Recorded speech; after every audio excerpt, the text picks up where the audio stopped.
Welcome to this explainer. Today we've got an executive and technical briefing designed specifically for you, Oracle DBAs out there. We're going to be looking at a serious enterprise-grade backup architecture that literally changes the game for handling multi-terabyte databases. To start us off, let's look at the core definition. Incremental Merge is an RMAN backup strategy that maintains a current image copy of the database by periodically applying level 1 incremental backups to a level 0 image copy. The process uses recover copy and backup incremental for recover of copy. Its primary advantage is significantly faster recovery because the image copy is already updated and can be switched into production with minimal restore time. I would choose incremental merge when recovery time is more important than backup storage consumption, especially for multi-terabyte databases. It keeps a continuously updated image copy on disk, allowing recovery by switching to the copy and applying only recent archived redo logs, which substantially reduces RTO compared to restoring a large level 0 backup. Okay, let's dive into our technical roadmap for this session. We're going to cover exactly what incremental merge is, the traditional backup problem it solves, the step-by-step functionality, the specific SQL scripts and commands you'll need, how fast recovery actually works, and finally, we'll weigh the advantages and disadvantages. So moving right along, what exactly is incremental merge? Let's get a handle on the basics. But before we can appreciate the solution, we really need to understand the traditional problem. Why do multi-terabyte databases demand a completely different approach? Now, whether the senior DBAs in your shop call it IMB, IUB, or incremental forever, the goal is exactly the same, keeping a baseline database copy constantly refreshed on your disk. You might be wondering, why do we even need this? Well, if you're managing smaller databases, taking a massive level 0 backup on Sunday and smaller level 1 incrementals daily is standard practice. That's totally fine.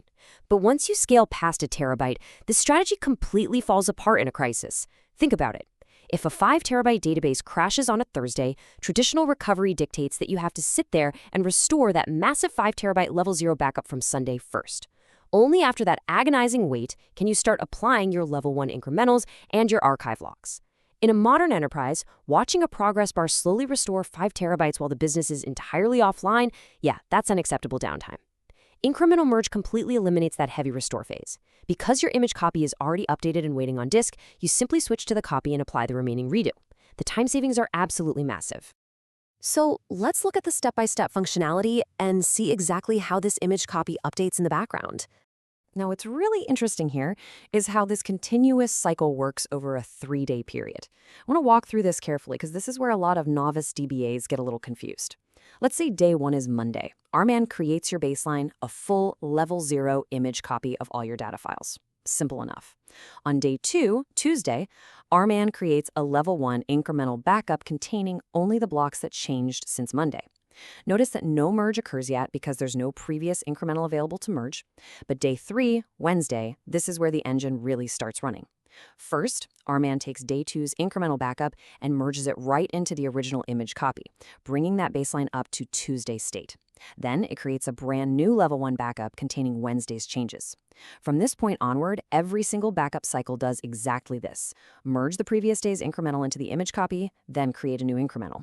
This ensures your massive image copy always stays approximately 1 backup cycle behind your live production database. Next up, let's look at the actual SQL scripts and commands. This is how we implement the strategy. Understanding the theory is great, but execution is what really matters, right? Implementing this requires mastering some very specific RMAN commands.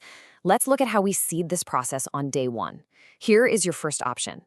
Backup as copy database tag in-car update. This is a direct explicit command that tells RMAN to just go ahead and create that initial full image copy of your database.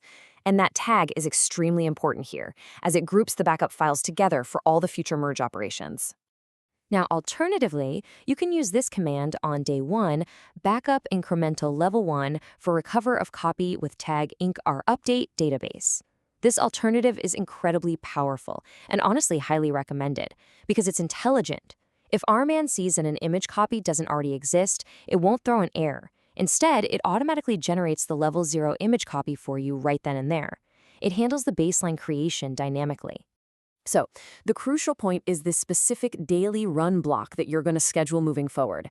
Take a close look at the order of execution here. Line 2, recover copy, runs first. This command is what actively takes yesterday's data and merges it into your baseline image copy.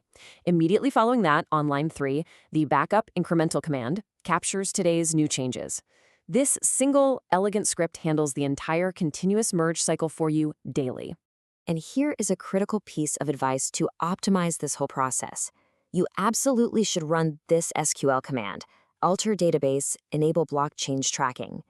By enabling block change tracking, you create a tiny file that records exactly which blocks have been modified. So when your daily RMAN script runs, it no longer has to scan the entire multi-terabyte data file just to find changes. It simply reads the tracking file and backs up only the changed blocks. This drastically reduces your backup window and cuts way down on system overhead. All right, let's move to fast recovery. Let's see what switching to the image copy actually looks like. Let's put this architecture to the test with a real-world scenario. Imagine it's Friday afternoon. Your primary storage just failed and the database crashes. Ouch. In a traditional setup, you'd be preparing for a massive weekend-long restore, but you're using Incremental Merge.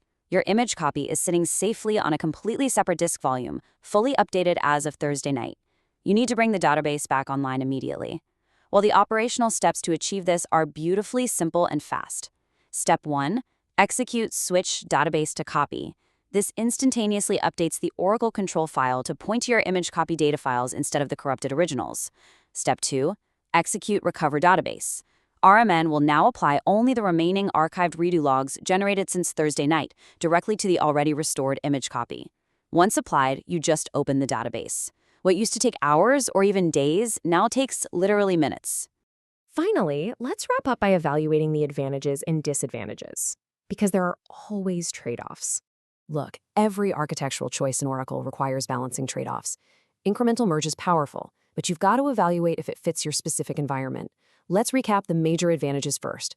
The absolute biggest benefit is drastically faster recovery, delivering a profoundly lower recovery time objective, or RTO.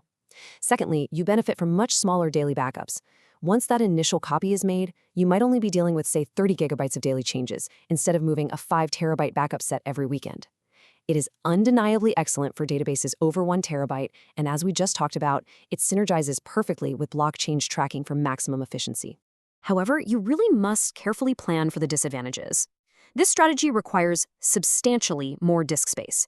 You are keeping a full, uncompressed image copy, plus your latest incremental backups, plus your archive logs, all on live storage. And because it relies heavily on image copies, this is strictly a disk-based strategy. It's not suited for direct-to-tape environments. Finally, you have to be prepared for heavy I/O activity. During the daily merge operation, RMAN has to read the incremental backup, read the massive image copy, and physically write updates to that image copy. This places a very heavy read and write load on your backup storage volume. Which leaves us with a critical question to consider. Is the high storage and I/O cost actually worth achieving near-zero RTO for your enterprise database? Ultimately, only you can assess the specific demands of your own enterprise environment to decide if this architecture is the right fit. Thank you so much for joining me for this explainer. I hope this detailed look at RMAN Incremental Merge empowers you to design faster, more resilient database architectures. See you next time.